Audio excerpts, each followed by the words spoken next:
নমস্কার বন্ধুরা, প্রিয় প্রিয় সকল বন্ধুদের কাছে আজকে এসে হাজির হয়েছি আমের চাটনি রেসিপি দেখাবো বলে।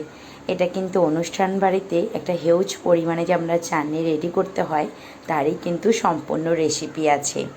যেহেতু আমার মেয়ের বার্থডে গেছিলো, 21 এপ্রিল, তো সেই উপলক্ষে কিন্তু বাড়িতে যৎসামান্য আয়োজন করা হয়েছিল। তাতে কিন্তু এই চাটনিটা কিন্তু খুব একটি জনপ্রিয় রেসিপি ছিল, সকলের কাছে কিন্তু এটা খুব পছন্দ। সিজনের নতুন আম, তো সকলের কাছে এই আমের চাটনিটা কিন্তু খুব ভালো লেগেছে। আশা রাখছি আপনাদের কাছেও কিন্তু এটা খুব ভালো লাগবে। আর এইটা অল্প করে একই প্রসেসে বাড়িতেও বানাতে পারেন। আর অনুষ্ঠান বাড়িতে কিভাবে একটা হিউজ করে একটা অনেক আমের চাটনি কীভাবে বানায় এত পারফেক্টভাবে, তো সেটাই কিন্তু আজকে এই রেসিপিতে এই ভিডিওর মাধ্যমে দেখাবো। শুরু থেকে বন্ধুরা শেষ পর্যন্ত দেখবেন, তাহলে কিন্তু আপনাদের কিন্তু খুব ভালো লাগবে আর বুঝতেও কিন্তু সুবিধা হবে।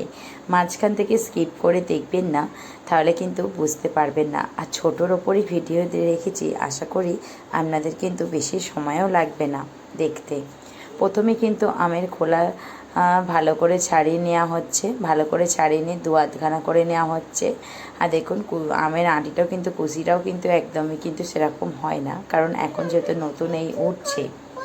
তারপরে এবং আমগুলোকে ভালো করে এবার ছোট ছোট করে কিন্তু পিস করে নেব।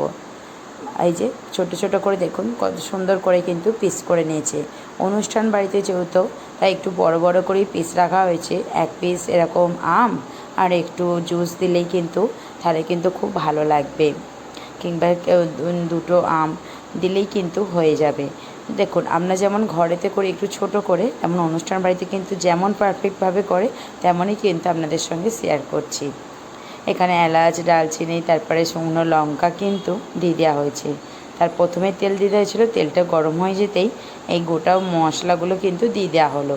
তারপরে দিয়ে দেওয়া হলো ছোটো করে পিস করে রাখা আম। তো আমগুলো সুন্দর করে কিন্তু একটু নেড়েচেড়ে করে কিন্তু ভেজে নেওয়া হচ্ছে। আর তেলটাও কিন্তু অল্পই দিয়েছে। পুরো অনুষ্ঠান বাড়িতে কিভাবে পারফেক্টভাবে আমের চাটনি বানানো হয় তারই কিন্তু সম্পূর্ণ রেসিপি আমি এই ভিডিওর মাধ্যমে শেয়ার করেছি বন্ধুরা। আশা রাখছি আপনাদেরকে কিন্তু খুব ভালো লাগবে। এই যে দেখুন এবারকে দিয়ে দিচ্ছে এটা লবণ, একদমই কিন্তু অল্প করে, ছোটো চামচের 2 চামচ থেকে 2.5 চামচের মতন কিন্তু লবণ ছিল। তো লবণটা এখানে অ্যাড করে দেওয়া হলো।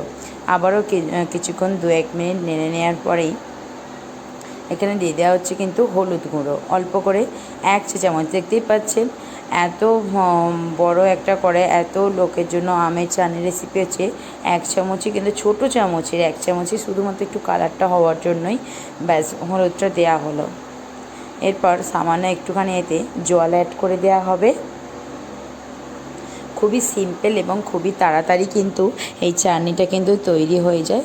এই যে দেখছেন একটু নেড়েচেড়ে নেওয়ার পর অনেকটা কিন্তু আমটা নরমও হয়ে এসছে আর নেড়েচেড়ে নেওয়া হয়েছে। আমটা যেহেতু কচি আম, মানে নতুন একদম, এবার কিন্তু অল্প করে সামান্য জল অ্যাড করা হবে। এই যে আমাদের দাদাভাই রান্না করতেছে ব্যস্ত, মেয়ের জন্মদিনে বলে কথা। যতটা পেরেছি আপনাদের সঙ্গে শেয়ার করেছি। 2-3টে রেসিপি আমি ফুল একদম তুলে রেখেছিলাম ভিডিও করে, বাকিগুলো তো করে রাখা হয়নি, কারণ বুঝতেই পারছি নিজের মেয়ের জন্মদিন, খুবই একটু ব্যস্তই ছিলাম। তারপর এই যে চিনি দিয়ে দেওয়া হলো মিষ্টির জন্য। এবার কতটা মিষ্টি দেবেন সেইটা কিন্তু আন্দাজ মতন বুঝেই কিন্তু দিতে হবে। প্রথমে ওই জন্য মেয়ের যেহেতু জন্মদিন, প্রথম জিনিসটা কিন্তু মেয়েকেই দিতে হয়, তো একবার চেক করে দেখা যাবে না, যেটা আমাদের আর কি শুনে আসছি বড়দের কাছ থেকে, যে এঁটো বা চেক করে তারপর দিতে নেই। তো তাই জন্য আপনার দাদাভাই কী করেছে, একটু সামান্য এই যে আমের চাটনি ফুটে যাওয়ার পরেই চিনি দিয়ে তারপরে একটু বাটি করে মেয়েটার জন্য তুলে রেখেছিল। তারপরে কিন্তু আবারও একটু চেক করে নিয়ে তারপর চিনিটা আবার যদি লাগে, তো এই যে লাগছে বলে আবার খানিকটা চিনি অ্যাড করে দিল। কেন বলুন তো, মেয়ের যেহেতু আগো জিনিসটা মেয়েকেই প্রথম খেতে হয়, তাই জন্য কিন্তু এইটা প্রথমে কিন্তু তুলে রেখে দিয়েছিল। তারপরে চিনিটা আরেকটু লাগতে আরেকটু চিনি এতে অ্যাড করে দিয়েছে। কত সুন্দর ফুটে গেছে দেখুন, হয়ে গেল না অনুষ্ঠান বাড়ির মতন আমের চাটনি রেসিপি। আশা রাখছি আপনাদের কাছে অনেক অনেক ভালো লেগেছে, তাই লাইক আর একটা ছোট্ট কমেন্ট করে জানাবেন আর চ্যানেলটি অবশ্যই সাবস্ক্রাইব করে দেবেন। বাই।